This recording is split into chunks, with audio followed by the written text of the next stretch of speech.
Boa noite, caros telespectadores, telespectadoras, sexta-feira, 7 de novembro. Mais uma vez, tentando entrar na casa de vocês, sempre procurando trazer assuntos que eu entendo seja do interesse da nossa cidade e região. E, claro, agradecendo o carinho de vocês pela audiência. Bem, nós sabemos que o tempo é implacável com a nossa memória histórica. E olha que muitas vezes nós fazemos parte dela, não é? Nós pranteamos um ente querido que se foi, e com o passar do tempo, novas gerações vão chegando, e nossos entes queridos muitas vezes se tornam apenas uma foto num álbum esquecido em um fundo de gaveta, não é? Em tempos que nem álbum temos, né? Hoje é difícil ter álbum, a foto fica registrada num celular, inserida nas redes sociais, até que se perca o celular, que se delete as redes sociais e praticamente se foi a memória, não é? Enfim, somos fadados ao esquecimento. Esquecemos e somos esquecidos. Tá? Agora imagine se for um personagem que chegou em Nova Friburgo há mais de 200 anos. Se eu sair nas ruas perguntando sobre esse personagem, tenho certeza que a esmagadora maioria dirá que nunca ouviu falar dele.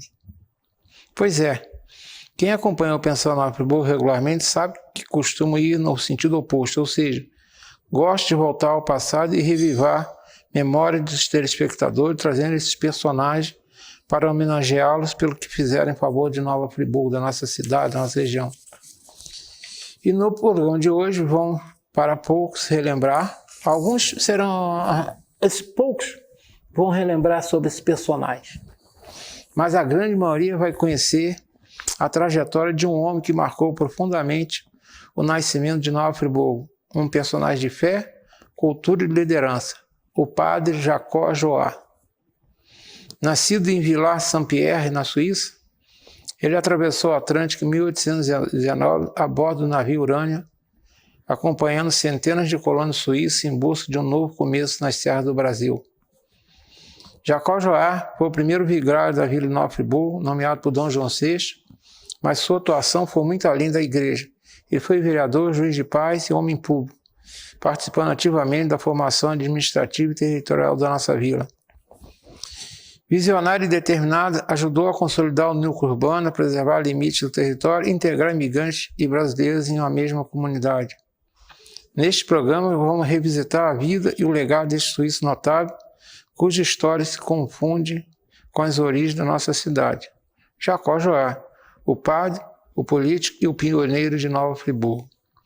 Acompanhe conosco essa viagem no tempo e que revela o homem por trás do mito e o espírito que ajudou a construir a identidade friburguense. Enfim, este é o tema do programa desta noite. Jacó Joá, das montanhas da Suíça ao coração da terra fluminense. Isso posto, vamos à tradicional citação e o mantra do programa que já vem aí há várias semanas, já passou de meses. A citação: como disse Milan Kundera, famoso escritor tcheco, que faleceu em 2023 aos 94 anos, a luta do homem contra o poder é a luta da memória contra o esquecimento. A luta do homem contra o poder é a luta da memória contra o esquecimento. Nós temos uma mania de esquecer tudo mesmo, né? E é justamente essa luta que travamos hoje, ao resgatar a história de Jacó Joá, o padre, o político pioneiro que o tempo quase deixou para trás. Tá bom?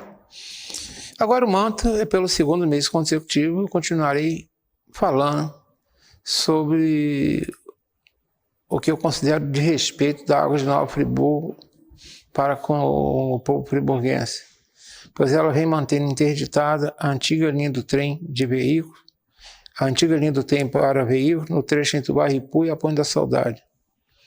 Esta situação está entrando pelo 10º mês, só permitindo a passagem de pedestres, ciclistas e motociclistas, e ainda assim de forma precária. Claro, colocando em risco ninguém passar no local. Eu estou gravando esse programa na quarta-feira, dia 5. Eu passei por lá hoje, quando eu faço minhas caminhadas, e a situação não é a mesma da semana passada, é a mesma de um mês passado, é a mesma de 2, enfim. É uma obra que anda a passos de tartaruga.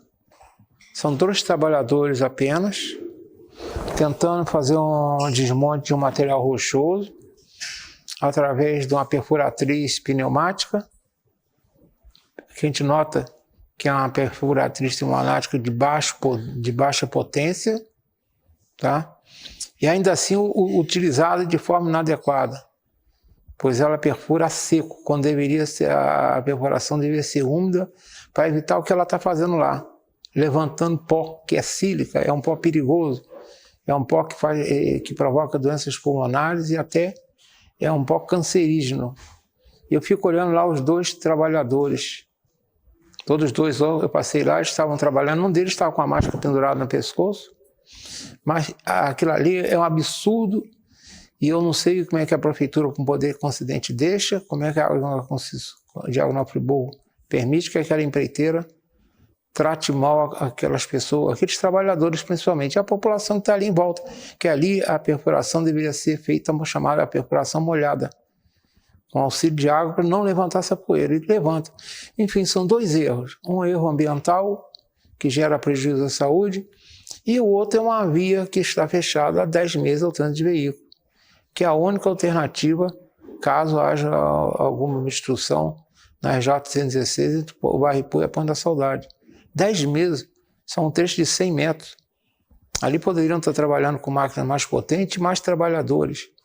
Mas parece que, pelo que se sabe, pelo menos eu não posso ter certeza no que eu vou falar, mas eles estão fazendo uma instalação de uma nova tubulação, parece que tem interesse junto ao Hospital do Câncer, que não inaugura nunca, né? Eu não sei se isso é verdade, mas eles estão fazendo uma tubulação que começou ali no Barripu e foi até lá, perto do Hospital do Câncer, passou até um pouquinho além.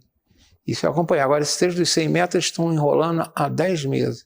Enquanto a Água Nova Friburgo enrolar, a promessa agora, já prometeram tanto, prometeram 27 de junho, 1º de agosto, 1º de setembro, 1º de outubro, 12 de outubro, agora a promessa é 17 de outubro, agora é 12 de dezembro. Como diz, só Cardito vendo. Enfim, prefeito, a obrigação de fiscalizar é da prefeitura. Então está na tua conta também. Bem, vamos falar então do que realmente é bom. Vamos falar de história, vamos falar de um personagem que é pouco referenciado aqui em Nova Friburgo, pouco conhecido, mas deveria ser conhecido por muitos, ou por todos. O tema do programa desta noite é Jacó Joé, das Montanhas da Suíça, que ele veio da Suíça, ao coração da Serra Fluminense, que é Nova Friburgo, né? Para conversar com vocês, estou recebendo Braulio Batista, pesquisador, historiador e colunista do jornal Nova Friburgo Digital, a quem eu agradeço a presença. Obrigado, boa noite. Boa noite, Modesto. Muito obrigado pelo convite. É um prazer falar desse grande homem que compôs Friburgo. Poucos conhecem, mas ele talvez seja o primordial personagem do que Friburgo é hoje. Aí, quem acompanha o seu trabalho através das colunas do jornal Nova Friburgo Digital sabe que você constantemente publica matérias sobre a história da nossa região, notadamente tendo por base o século XIX. Você publica muita coisa do século XIX. Você é um pesquisador mesmo.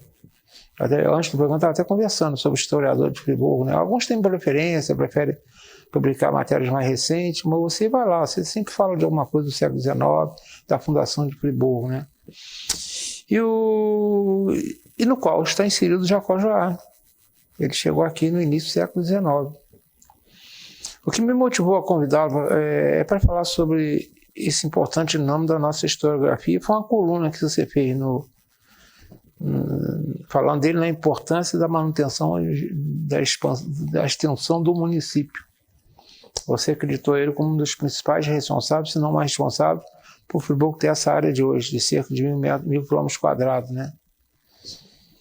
Como a ideia do programa é explorar esse importante personagem da nossa história, Jacó Joá, vamos viajar no tempo até a Suíça, onde e quando nasceu Jacó Joá. O que você pode falar sobre as origens dele? O que você pode dizer sobre a Suíça daquela época? Bom, Modesto, a Suíça ela não tinha uma definição territorial igual hoje. Ele é da vila de Saint-Pierre e até onde eu fui pesquisar, não foi assim possível encontrar uma documentação fidedigna que pudesse esclarecer quem foram os pais de Jacó Joá. Então eu acredito que ele foi órfão criado dentro do Colégio Católico e estudou no seminário a se formar padre. E por aí eu andei pesquisando, eu conversei até com o Pierre Mouet, que foi um bispo de Lausanne, tentando informações em 1995. Só que não conseguiu, o bispo não conseguiu encontrar documentações que pudessem trazer uma certidão de nascimento, alguma coisa. Mas ele, a princípio, é de 1790 ou 89, né? A gente não conseguiu chegar ao nascimento. Naqueles tempos, a Europa, o centro da Europa, tinha muitas guerras. Estava sofrendo ainda a influência da Revolução Francesa, muitas guerras entre a Áustria e Polônia, porque naquele tempo a Prússia, né, que era o reino rival, e eles volta e meia estavam se desentendendo. Isso criava uma perspectiva de fome, de doenças, porque a guerra ela é ruim para todos os povos, né? Independente de território ou não, é ruim para todos os povos. E ele foi criado provavelmente dentro de um convento católico, né? A gente não conseguiu ainda levantar tantas informações a respeito de todos os dados, mas a princípio ele era uma pessoa muito introspectiva, estudava muito, falava 4 idiomas, né? Falava bem francês, porque aquela região da Suíça onde ele nasceu, a Vila de Saint-Pierre, ela tinha muita influência francesa, falava bem o alemão, falava português e latim. Ele aprendeu latim dentro do convento católico. Joga uma imagem aí, que você mandou essa imagem, isso aí era uma imagem que representa a Suíça da época? Era um mapa do que seria, né, a região do Jacó-Joá. Esse mapa aí é do Bispado de Lausanne, e a interferência do Bispado de Lausanne em todas essas cidades, né, vilas, aí, cidadelas. Não dá para descrever muito, porque esse mapa ele é de 1814. Ele não tem assim muita, vamos dizer, uma resolução gráfica muito boa, mas é a região do Bispado de Lausanne. Dali saiu o Jacó-Joá. Sim, ele saiu dali como muitos suíços que vieram para Nova Friburgo. Para continuar falando de Jacó-Joá, não custa voltar a 1818. Né? Dom João VI, sentindo a necessidade de uma colonização planejada, com a finalidade de promover e dilatar a civilização do Reino do Brasil, baixou o decreto autorizando uma colônia de suíços na então Fazenda do Morro Queimado, que era distrito de Cantagalo, né? Sim. Tá? O que você pode complementar a respeito desse decreto? Sabemos... Você sabe se ele foi cumprido na íntegra ou não? Não foi cumprido, né? Porque a diferença da vila de Cantagalo para a freguesia, né, que seria o caso, Friburgo não foi projetado para ser uma vila. Esse acordo entre a corte e o Sebastião Gachet, ele demorou muito para ser implementado. Ele só foi implementado com a interferência da imperatriz, que no tempo era a princesa Leopoldina. Ela, como uma das conselheiras de Dom João VI, ela aconselhou que fosse selecionado a gente não diria só suíços, né? Porque o acordo foi suíços, mas vieram diversos povos. Vieram os franceses, vieram alemães, vieram austríacos, vieram vários povos inseridos, porque naqueles tempos não tinha essa limitação. Essas fronteiras não eram tão delimitadas. Não existia. Né? Tanto é que a Suíça ela em si, ela nem existia a Suíça. Era o cantão de Friburgo que tinha aquela interferência e administração seria tipo um conde, né, que administrava essa região. E o que aconteceu? O projeto de freguesia, ele era muito pequeno. Né? A freguesia ela tinha, em média, 800 moradores, para poder ter o controle da corte. Né? E o que é feito?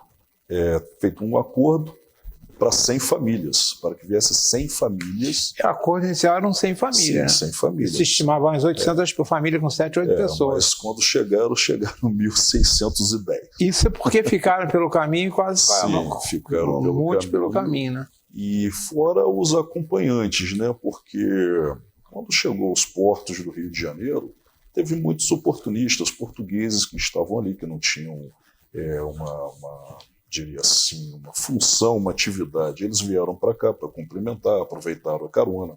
Vieram muitos angolanos livres, né, com esse grupo, que conhecia os caminhos, que já frequentavam essas terras. Vieram espanhóis, né, então outros, eu diria assim, que veio na função até de como condutores desses novos imigrantes. Né.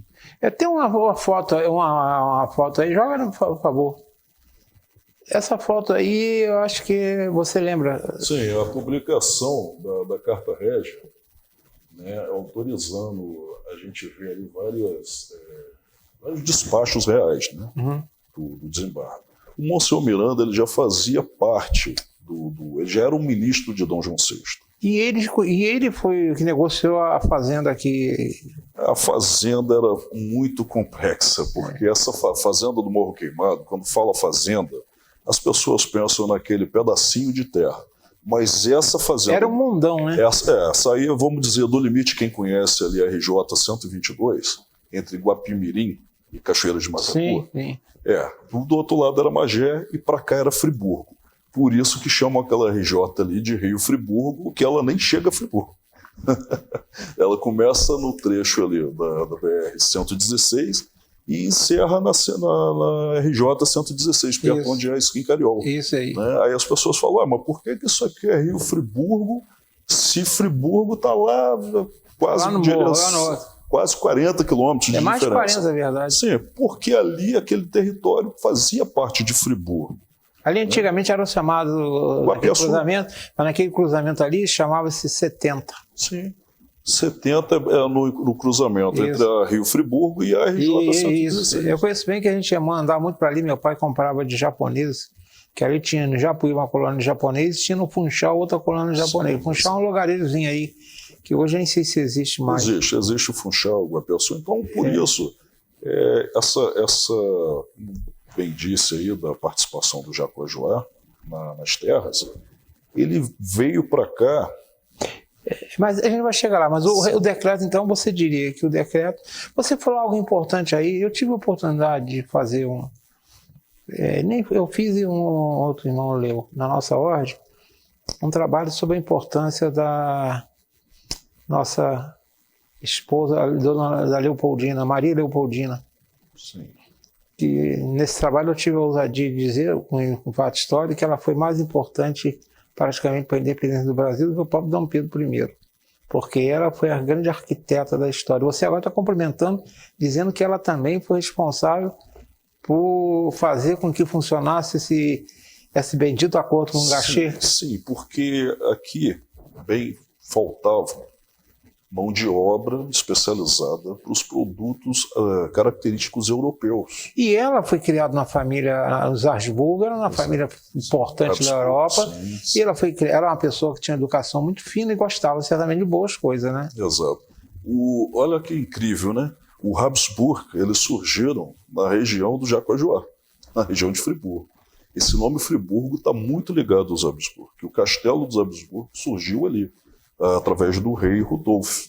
Rudolf, ele foi o imperador, o primeiro imperador declarado do Sacro Império Germânico Romano, que seria o imperador da Igreja Católica até a vinda dos suíços, até o tratado da vinda dos suíços para cá, que naqueles tempos ainda estava surtindo o efeito do imperador do Franz, que era o pai da Leopoldina. Tudo leva, né? Todas as nossas raízes históricas levam ao personagem.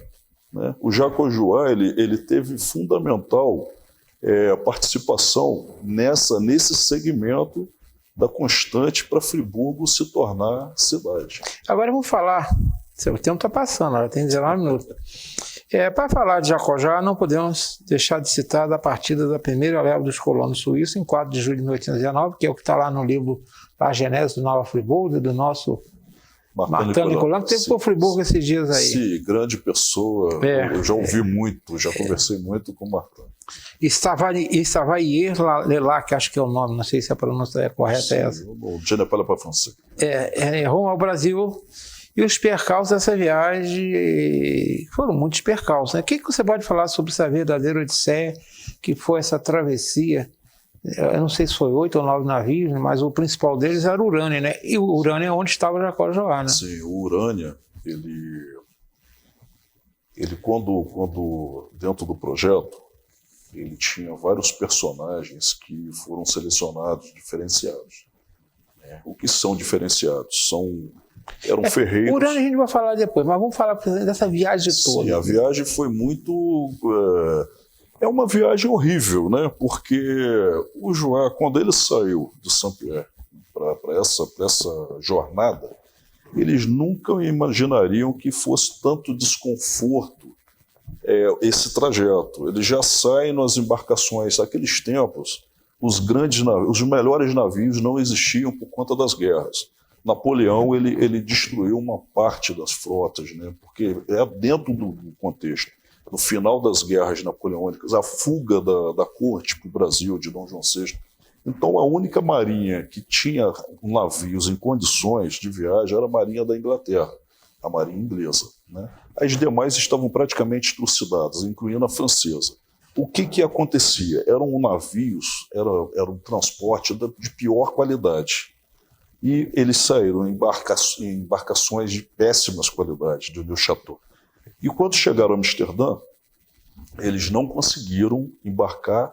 O que foi feito? Eles tiveram que fazer um trajeto, tiveram que acampar para Roterdã.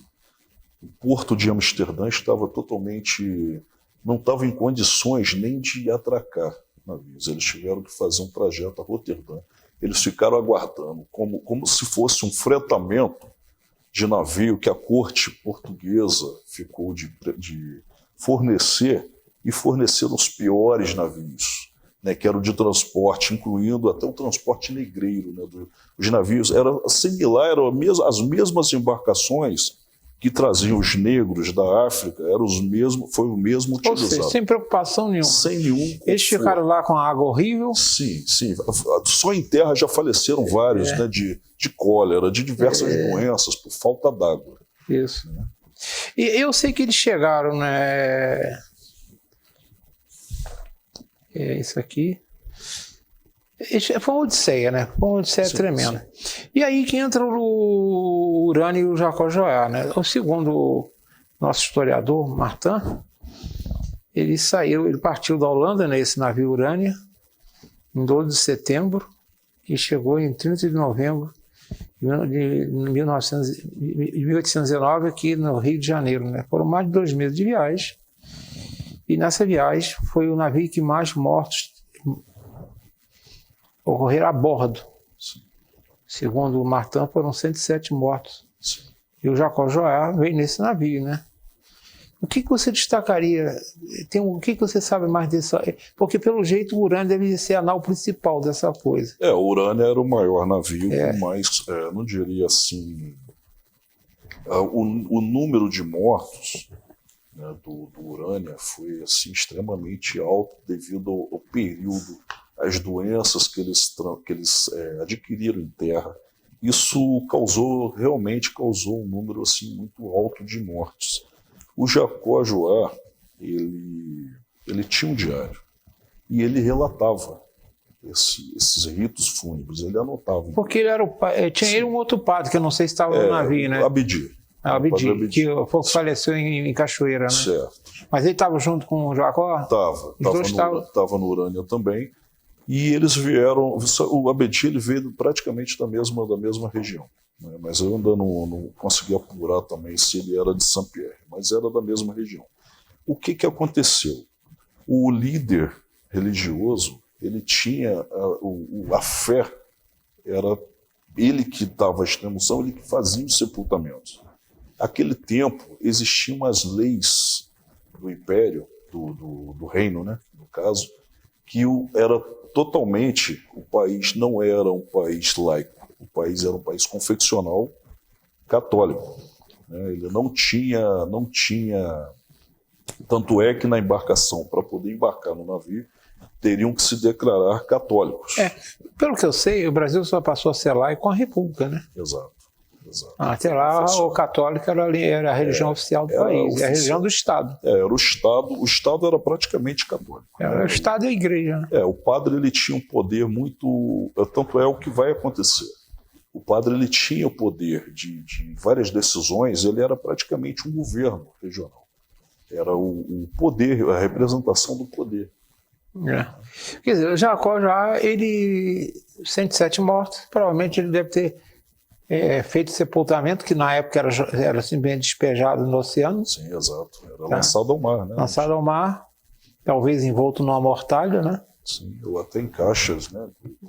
Caixa, alguma coisa, e viravam alimentos para os tubarões, né? Tubarões, peixes. Então.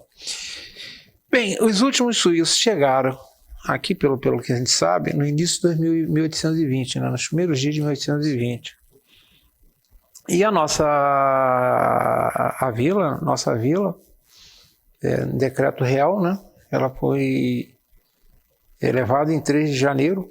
E aí existe muito essa discussão, que essa discussão aconteceu muito no Sesc Cinquentenário de Nova Friburgo. Eu sei que naquela época foi uma confusão nada. Isso tem 50 anos, eu era muito criança, mas aqui tinha historiadores que diziam que o correto, que Friburgo, a data de comemoração de Friburgo deveria ser 3 de janeiro, porque foi quando foi instituída a vila, né? Exato. De certa forma tem lá suas razões, e outros afirmam que é mais, digamos, importante ser em 16 de maio, porque é um ato real. Em termos turísticos, obviamente que 16 de maio é muito mais...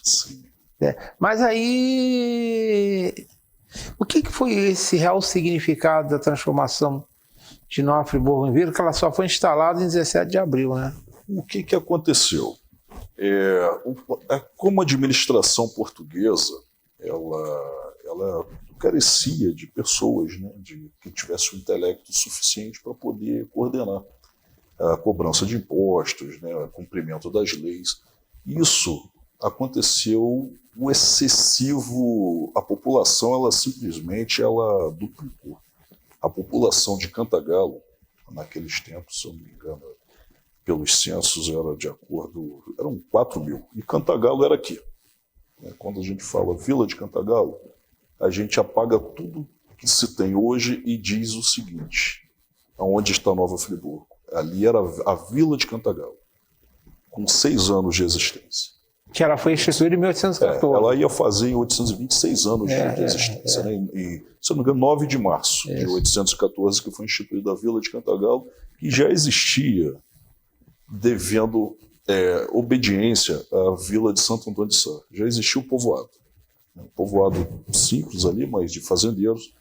Tanto que a fazenda do cônego, o cônego Almeida, né, que ele foi o tutor da fazenda, que era o do João Rodrigues, o mesmo que deu o palácio, que fez a suposta doação do palácio para o Dom João VI, onde hoje é o museu, pegou fogo. Né? Isso, Museu Imperial, mas está sendo aqui da Boa Vista. Mas o Alexander Kelmer, diretor do museu, uma pessoa excelente, está conseguindo recuperar. Infelizmente, nós perdemos muitas coleções. Inclusive uma delas, que eram as borboletas aqui de Friburgo. Ali tinha diversas borboletas. Borboletário. Era uma coleção fantástica, uma das maiores do mundo. Mas aí, digamos, Friburgo começou. Começou e o conflito entre 2 vilas no mesmo território, quando ultrapassou o limite de população que os portugueses não conseguiam administrar, qual foi a atitude do rei? Ele começou a nomear, ele veio, quando ele identificou a vinda do Jacojoá no navio, ele já nomeou o Jacojoá como o vigário da vila. Isso é importante citar, né? Porque o Jacojoá foi o primeiro vigário da vila de Nova Friburgo, nomeado por Dom João VI. Nomeado por Dom João VI. Não foi pelo Papa, não foi pelo bispo, foi pelo rei. O rei, isso é uma coisa incrível, né? Porque teria que ser pelo Papa. Pelo Papa, ou pelo bispo, sei lá, mas não pelo rei, não, né? Pelo rei, mas o Nova Friburgo teve o primeiro pároco de vigário de Friburgo, foi nomeado pelo rei, para mostrar como é que o rei tinha poder sobre a Igreja Católica. O poder era fantástico, e o território era do rei, não era, o Papa não tinha poder para interferir nesse território, né? Por quê? A armada francesa destruiu tanto a Europa e foi destruída que o Papa não tinha poderes para solicitar a Inglaterra para fazer uma intervenção qualquer que seja no nível de guerra. Né? Que a Igreja Católica nunca foi uma instituição com armada. Né? Tanto é que a gente vê o Vaticano hoje, e o Vaticano é uma cidade. Tem interferência, sim, tem consideração, sim, mas não tem o poder armado. Né? Não tem. Tem lá a guarda suíça que não guarda ninguém. Né? A guarda suíça seria assim, uma guarda de honra. É guarda de honra. Isso aí você falou bem, guarda de honra, porque se der um tiro, sai correndo todos eles. Bem, a gente vai para um rápido intervalo. Na volta, vamos falar diretamente da importância de Jacó-Joá para a vila. Vamos entrar na vida de Jacó-Joá. Voltamos dentro de um minuto.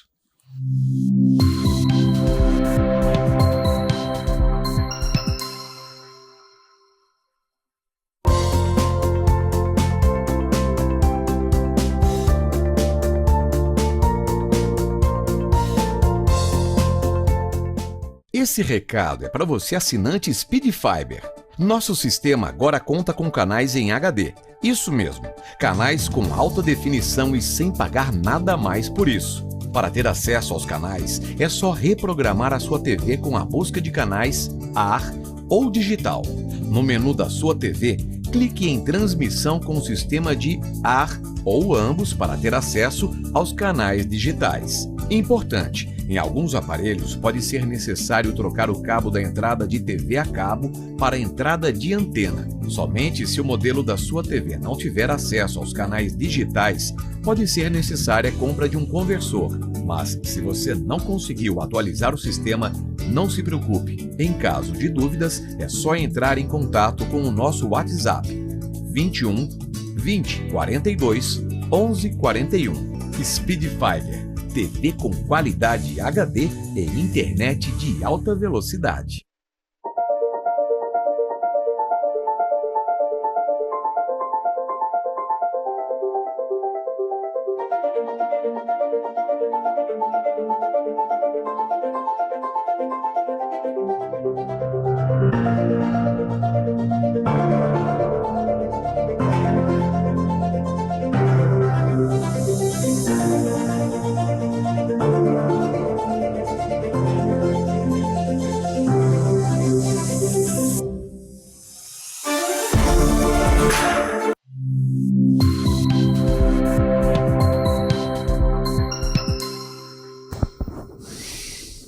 Estamos retornando falando hoje sobre os primeiros anos da vila de Nova Friburgo e sobre a importância de Jacó-Joá.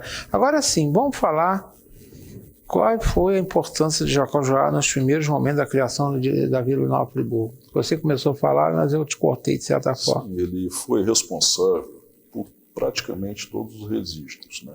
E a comunicação entre o povo friburguense e a corte. Porque ele era o canal, ele era muito letrado, ele sabia escrever.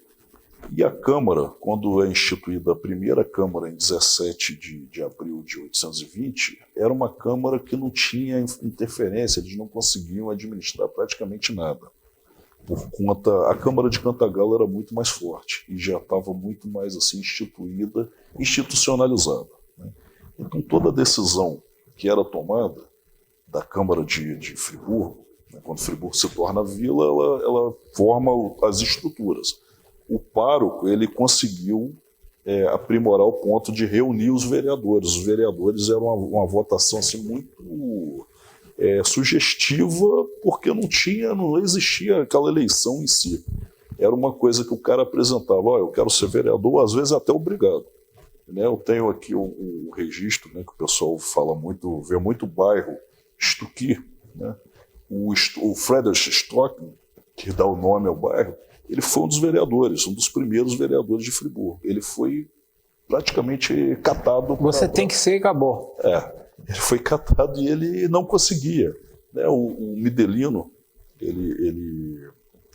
Midelino de Oliveira, Anacleto Oliveira, o José Saraiva, nós temos vários nomes, né, que caíram no esquecimento da cidade. Esses caras foram praticamente ali tirando o mérito do Jacojuá, foram eles que iniciaram as forças políticas, né, dentro de Nova E Friburgo não sabe disso. O Jacojuá, quando ele percebeu que a Câmara não estava tendo essa representação, ele começou a se intrometer e se tornou vereador da cidade.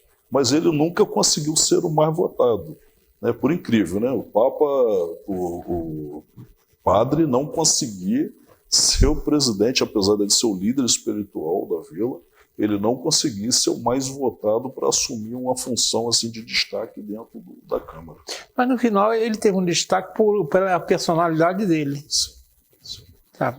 Você mesmo fala nessa coluna que motivou o programa que ele foi um dos grandes responsáveis por manter a unidade da... Como é que aconteceu isso? Naqueles tempos, o que aconteceu vamos dizer assim, com a vila? A vila era gigantesca, né? Como eu falei da fazenda do Morro Queimado, a fazenda era enorme. Ela fazia fronteira, acho que até perto de Minas. A vila de Friburgo, se a gente pegar Santo Antônio de Sá, que é a origem, né, de Cantagalo, e Cantagalo depois subdividido em Friburgo, era praticamente o estado do Rio de Janeiro, só ia até o Rio Paraíba do Sul. O norte era o Espírito Santo. Né? A gente tem que destacar isso aí. Desse período, do Paraíba do Sul para lá, era o Espírito Santo. Então, a vila de Santo Antônio de Sá era praticamente um quarto do estado do Rio. Aí quando se subdivide em Cantagalo se torna ali quase que um quinto do território do estado, e Friburgo era enorme. A gente pega Friburgo de Sapucaia, São José do Vale do Rio Preto, a parte Sumidouro, Teresópolis, né, o Vale do Bom Sucesso, para cá, em direção a Sapucaia, o Guapiaçu praticamente todo, centro de Cachoeiras, o limite de Casimiro era lá embaixo, Casimiro de Abreu, Macaé era praticamente lá nos Frades, a Pedra do Frade, aquele território era Friburgo, São Francisco, né, São Francisco de Paula, que hoje é Trajano, tanto é que Galdino do Vale ele nasceu dentro de Friburgo. Era um friburguense naquela época fazia parte de Friburgo. O território era muito grande. Então o Jacojuá ele teve uma participação muito expressiva nisso, porque ele via essa região de terra, ele foi delegado de terras. Foi uma das funções como ele era o padre, o vigário da vila, o vigário é praticamente... Ele foi juiz de paz também, né? Foi juiz de paz, delegado de terra. E explicava o que o juiz de paz fazia? O juiz de paz ele mediava qualquer tipo de conflitos, né? Ele era o juiz que ele não tinha o poder de decretar uma prisão, mas ele poderia remeter para a autoridade da corte, e a corte julgava se aquele preso, as penas eram reais, né? Tinha da pena de morte até que na época tinha pena de morte. Sim, era uma coisa assim muito fantástica, né? Porque se o padre chegasse e apresentasse, o padre tinha o poder, era como se fosse o Ministério Público. Isso. Se ele apresentasse a justiça da corte, o preso, e o que ele escrevesse ali... virava lei, né? Era executado. Era executado. Ou era o perdão do rei, se fosse muito achegado, ou era execução. Então era uma coisa muito... Ou seja, Jacojuá ele teve na mão um poder muito grande. Sim, teve um poder muito grande e ele sofreu muito com isso. Porque ele teve ele tinha adversários em todos os meios, né? Porque quando você vai instituir uma vila problemática, que Friburgo... que os cantagalenses não queriam. Os cantagalenses não queriam, a corte não mandou o dinheiro suficiente. Nós temos que lembrar que a corte, logo depois da fundação da corte, da instalação da vila, Dom João VI foi para Portugal. E Pedro I tinha outras ideias. Sim, o Brasil estava numa movimentação assim muito intensiva. Não tinha dinheiro para investir, não tinha, era uma coisa... Por quê? Dom João VI, no retorno a Portugal, ele leva tudo de valor que tem com ele, né, consigo. E depois ele chama Dom Pedro para ir para Portugal. Né? E Dom Pedro, no dia do fico, aconselhado a Leopoldina aconselhou muito bem, porque ela falou: isso aqui é muito mais rico do que lá. Aqui tem muito mais coisas, então é mais interessante que você fique aqui. É importante o telespectador nunca esqueça esse nome, Maria Leopoldina. Em verdade, foi ela que assinou o decreto real, decreto da independência. Na época o Dom João era regente. Foi ela que assinou o decreto. O Dom Pedro simplesmente teve a coragem de leu, mas muita gente não sabe que foi Maria Leopoldina, que o nome dela era Leopoldina, ela botou Maria só porque tinha Maria demais no Brasil, ela quis, digamos, se mostrar como brasileira, né? Que ela gostou dessa terra, sim. Tanto é que ela está... Mãe do Brasil. É mãe do Brasil, ela está sepultada, os restos dela estão no Brasil. A gente seria muito... Está lá no Museu do Ipiranga, em São Paulo. Tá no Museu do Ipiranga, mas eu gostaria de ver isso aí no Rio de Janeiro, porque ela foi muito... Né, sim, ela, digamos, a vida dela era o Rio de Janeiro. Foi no Rio de Janeiro.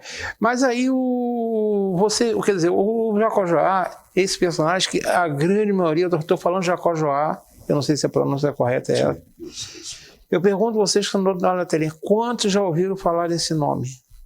Garanto que a grande maioria nunca viu falar. Tá? Ele tem outra passagem que é interessante, muita gente também não sabe. Além de ter exercido todos esses cargos, ele participou da fundação da Loja Maçônica Indústria e Caridade em 2 de janeiro de 1839, ou seja, uma loja que já tem 186 anos. Ele era um padre, um vigário, mas participou, porque se falava muito, né? A Igreja Católica sempre perseguiu muito a maçonaria, por pura questão de achar que a maçonaria estava tirando o poder dela, que é uma grande bobagem.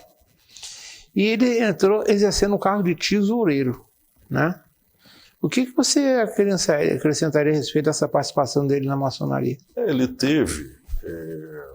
A maçonaria foi assim uma base para ele continuar sustentando a vila. Porque Friburgo tinha diversos, como eu citei anteriormente, diversos problemas, né? Eram pessoas de várias, eu diria, etnias diferentes, uma falta de coesão. E ele, quando ele se vê na política, ele já tinha passado pela política e ele não conseguiu manter todo o propósito dele, ele não estava conseguindo manter. Tanto é que a igreja dele, a matriz de São João Batista, ela surge bem depois do protestante, do Friedrich Sauerbraun. O Sauerbraun conseguiu primeiro construir uma igreja luterana, que, se eu não me engano, era ali no Paissandu, né? Era na Praça do Paissandu, não é atual que fica na Avenida... Não, era antes, era ali perto da Rua Baronesa. Isso. Então o Jacó Joá, o que ele vê necessário? Ele vê, o Brasil ainda estava, nesse período, estava sob a regência. E a regência, o que manteve a integridade nacional foi a maçonaria. A regência tinha alguns maçons que conseguiram manter aquela governança, porque a ideia de república, ela afetaria o Brasil. O Brasil hoje não seria o Brasil. Seriam umas 10 repúblicas. Até mais, né? Hoje nós temos 26 estados e um Distrito Federal, vocês imaginam isso tudo. Né? Naquele tempo ainda tinha o Uruguai que estava em revolta. Sim, era a província Cisplatina. Cisplatina estava em revolta. Os limites fronteiriços do Brasil com o Paraguai já estavam sendo questionados. A Argentina, a Bolívia, o Brasil ainda estava muito... Ou seja, a regência soube muito bem cuidar. Sim. E os gabinetes eram, na maioria, construídos por maçons. Exato. E como o Jacó Joá ele já estava muito desgastado, ele resolveu passar o bastão dele para os maçons. Ele criou a maçonaria em Friburgo, ele foi um dos responsáveis. Ele assumiu o cargo de tesoureiro porque ele tinha uma confiabilidade muito grande, as pessoas confiavam muito nele. E o princípio de liberdade, ele sempre viveu esse princípio de liberdade, igualdade e fraternidade. Que são 3 princípios primordiais da maçonaria. Sim, ele vivia isso. Por quê? Ele sempre semeava as sementes, né? Ele, tanto como diversas funções que ele ocupou, ele semeou as sementes. E, por final, ele viu a necessidade de ter a maçonaria em Friburgo.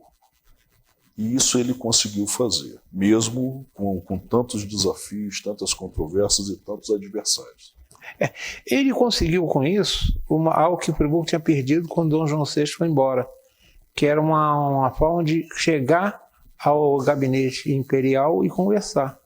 Porque ele, com a maçonaria, ele tinha abertura da entidade, né? Sim, lá tinha muitos maçons, então ele entrava lá, eu sou um membro da maçonaria, então vamos conversar, e ele era recebido. Essa é a ideia que se tem da criação da loja. Você conhece um pouco disso, você sabe que isso consta até lá no documento. A razão foi a aproximação com o governo imperial. Sim, e foi feito. Né? E aconteceu. Foi feito. Porque, e ele teve essa capacidade, ele era apesar da Igreja Católica encher a paciência da maçonaria naquela época, hoje não é tanto, não, mas naquela época ele não, como você diz, já tinha sido excomungado pelo Papa? Ele foi excomungado pelo Papa por ter se envolvido na política. O Jacques Weyl é incrível. Eu acho que o nosso programa é muito, assim, as horas são muito pouco para falar do que ele foi, né? Porque se a gente for enumerar desde o princípio até a ida dele para São José do Ribeirão, são muitas coisas, né? Porque ele deixava a semente dele e aquilo ia germinando a vida. Ele era um verdadeiro semeador, né? Semeador de bons propósitos, de boas coisas. Né? E eu diria, né, que hoje, se a gente fizer um apanhado de todos os tempos da existência de Friburgo, ele foi a pessoa mais importante, até do que diversos nomes, prefeitos, né, que a gente teve ótimos prefeitos aqui também, mas ele foi o principal nome. Porque senão não existiria. A Friburgo nós conhecemos. Friburgo. Vamos pedir para jogar no ar. Eu não sei, isso é uma foto. Isso aí não, isso aí é. Sim, essa é do navio, o registro dele. Né? O registro dele quando ele chegou no. Isso, ele chega ali com aí já. Aonde que a gente diverge. Eu acredito que ele nasceu entre julho e agosto, né? Porque ele sai da Suíça com 29. Isso. E depois chega no registro do navio com 30. E depois da embarcação... Ele pode ter nascido com a viagem demorou mais de 2 meses, pode ter... Joga a imagem dele. Esse aí. Sim. Isso foi uma litografia, né? É uma litografia, né? Porque o que acontece? A gente não conseguiu nenhuma... Naquele tempo não existia fotografia e os padres não tinham acesso a pinturas de quadros, né? Isso foi feito à base de uma toalha que foi encontrada na igreja de São José no período da morte dele, né? Eu acredito. Seria quase que uma mortalha dele. Seria uma mortalha que estava cobrindo o rosto dele e algum artista, alguém conseguiu fazer essa imagem. Aí ele já estava idoso, né? Que ele faleceu. Vamos falar um pouquinho desse final da vida de Jacó Joá, né? Porque ele foi vigário de Friburgo durante uns 40 anos, mas depois ele se afastou, né? Ele se afastou por volta, se eu não me engano, de 842, 843. Que tão logo ele criou a maçonaria, ele já começou a ver onde que poderia ter um território que ele pudesse também auxiliar.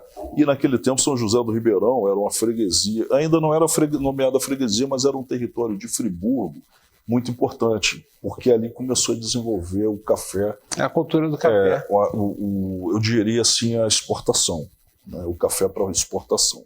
Que Sumidouro também já estava bem avançado, mas Sumidouro estava muito aquém de vias para escoamento. Aí só aconteceu mesmo depois que a ferrovia chegou lá, depois de 1870. Aí já era tarde, porque o café já tinha descido para Vassouras. A história da região em torno do café ela foi muito sonegada. O mundo acadêmico foi replicando, foi deixando de lado. O que aconteceu? Nós perdemos muita coisa da nossa história, mas nós vamos conseguir resgatar. Mas aí ele foi lá para São José do Ribeirão, ele viveu lá mais de 2 décadas, mais ou menos. Sim, ele viveu de 843, eu acredito que até 866. A data que eu tenho do falecimento dele é 1866. Exato. 8 de julho ou de... mais ou menos. Por sinal, você mesmo disse que o túmulo dele está lá, né? Sim, ele tem o túmulo, a gente conseguiu resgatar os restos mortais dele, que está lá na matriz de São José do Ribeirão. E a igreja de São José é nova. Né? Ali tinha uma outra igreja anterior, que era uma capela menor, e, se eu não me engano, a nova começou a ser construída em acho que 870, 890, que começou o início da obra, mas depois paralisou e só retornou no século XX. Né? Obra de igreja, né? Demora. E a de São João Batista, por incrível, né?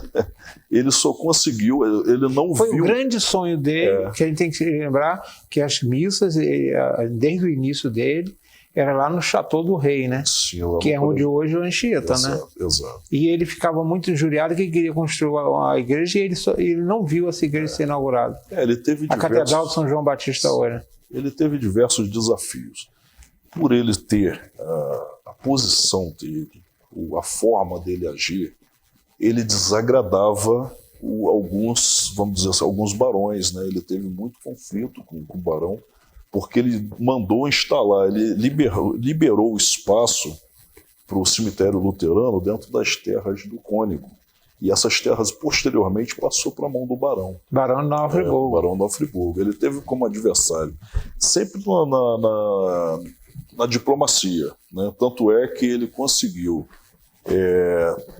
pôr o terreno da igreja de São João Batista pertencia ao barão de Nova Friburgo, e ali era um comércio, era uma central de comércio escravocrata. Né? Quer dizer, onde a igreja está hoje foi uma central de comercialização de escravos. De escravos, exato. Ele conseguiu pôr aquilo ali a leilão para a construção da igreja. Aborreceu bastante o barão. Mas aí, o barão tem uma importância muito grande para o Friburgo, né? Muita gente isso nega. Eu vejo historiadores aí querendo tirar o nome de comenda do barão de Nova Friburgo da Câmara. Eu acho uma grande bobagem. Porque a gente tem que analisar os fatos do momento. Nos tempos, né? Há 200 anos, é aquela história, eu falo, há 2000 anos, as pessoas iam para o Coliseu Romano, como a gente hoje vai para o Maracanã assistir um jogo de futebol. A diferença é que a gente vai ver hoje 11 marmanjos de um lado, 11 marmanjos do outro, chutando uma bola. Sim, ninguém se mata, né? Eles iam para lá, botavam 11 homens de um lado, outro de outro, para se matar um ao outro com uma espada, tudo quanto é arma. A gente tem que analisar a escravatura em relação ao tempo que ele existiu. Hoje é uma coisa abominável? Mas naquela época não era assim que se pensava. Sim. E o Jacó Joel era absolutamente contra. Ele era contra a escravidão. Totalmente contra. E eu já cheguei a achar artigos que diz que ele tinha na fazenda. A fazenda não era dele. A fazenda que ele cuidava era da igreja, e uma grande parte que trabalhavam ali eram negros livres, e tinha os voluntários, que eram os órfãos, iam para lá voluntário para trabalhar na fazenda da igreja de São José. Ele não tinha escravos. Muitos registros. Muita gente diz que ele tinha escravo. Os registros que tem, eu acredito que eu já cheguei a ver alguns, né, de arquivos, que ele chegou a comprar para libertar. Você mesmo fez um trabalho na loja maçônica Indústria Caridade, lá você encontrou. A igreja maçônica Indústria Caridade comprava garotas. Sim. Para torná-las livres. E tornava-as livres. Por quê? Se você tornasse livre a garota, o filho dela seria livre. Sim, tanto que isso gerou, né, gerou a lei do ventre livre. Foi. Foi. Mas a lei do ventre livre já tinha. Muita gente já fazia antes isso. Sim. Dava liberdade, comprava a escrava para deixá-la livre para o filho nascer livre. Exato. Aí depois se tornou lei, né? Agora estamos chegando aos últimos 7 minutos, Brau. A gente tem muita conversa para falar sobre Jacó Joel em outras oportunidades. O que me chama a atenção é que esse personagem foi tão importante para a história de Friburgo, e hoje ele é um ilustre desconhecido da grande maioria. Muita gente vai, na hora que vê na chamada do programa, vai falar: quem é esse cara? Não vão, se bombear, nem vão assistir. Eu não conheço Jacó Joel. E as cidades vão pensar bem.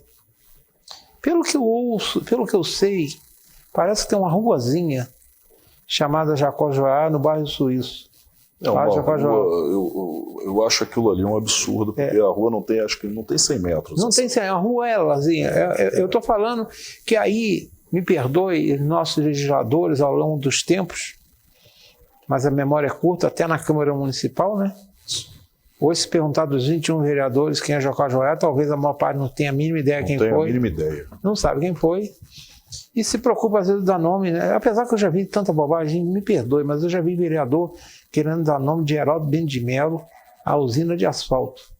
Querendo dar o nome de Heraldo Bento de Melo à pracinha, daquele larinho, a pracinha minúscula, né? Tem hora que os vereadores, né, parece que viajam na maionese.